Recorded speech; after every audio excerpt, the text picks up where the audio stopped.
And you think that you can just march into these countries based on some fundamentalist religious principles, drop a few bombs, topple a dictator, and start a democracy? I've been on my high horse lately playing a lot of Call of Duty Advanced Warfare, so I thought I'd come down to California and kick it with pros from around the world at the Call of Duty Championships 2015. Turns out I'm not good enough to be on the stage with them, though. I'm talking to a world champion right now. It's getting me a little bit nervous, but I need to know what exactly it takes to be a Major League gamer. So how much practice do you actually put into this? A lot of practice goes in, especially for a tournament like this. We'll step up our practice regimes to probably like 8 hours a day or so.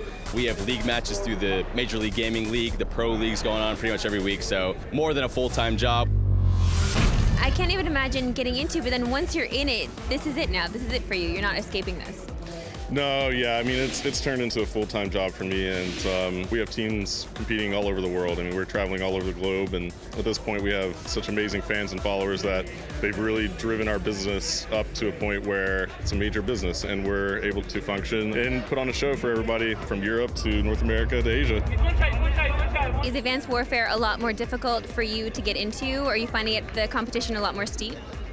Yeah, I think the competition is a lot more steep, but I just think because Call of Duty is going on for such a long time now, this Call of Duty is definitely harder and has way more competition than other ones have. Other Call of Duty titles, they were much more slow and not much verticality to the maps. With the new Exo system, you can slide, you can dash, you can boost jump to many levels on the map.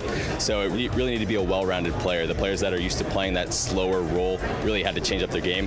And it really shows from title to title, from year to year. It's a little bit different because a new game comes out, so each pro has to adapt. Some people can do it, and some people aren't that good at it. We've had this now for 3 years, right? So it's definitely changed. It's getting bigger. We're all kind of growing up together in this tournament. It's great to see the players have that next level of maturity. And what we wanted to do was actually make the game competitive. So we were looking at what the competitive scene was doing with the pro players. They're super hardcore and they love their game. They love it to be competitive, but we also wanted to have our casual audience and introduce female characters and create an operator.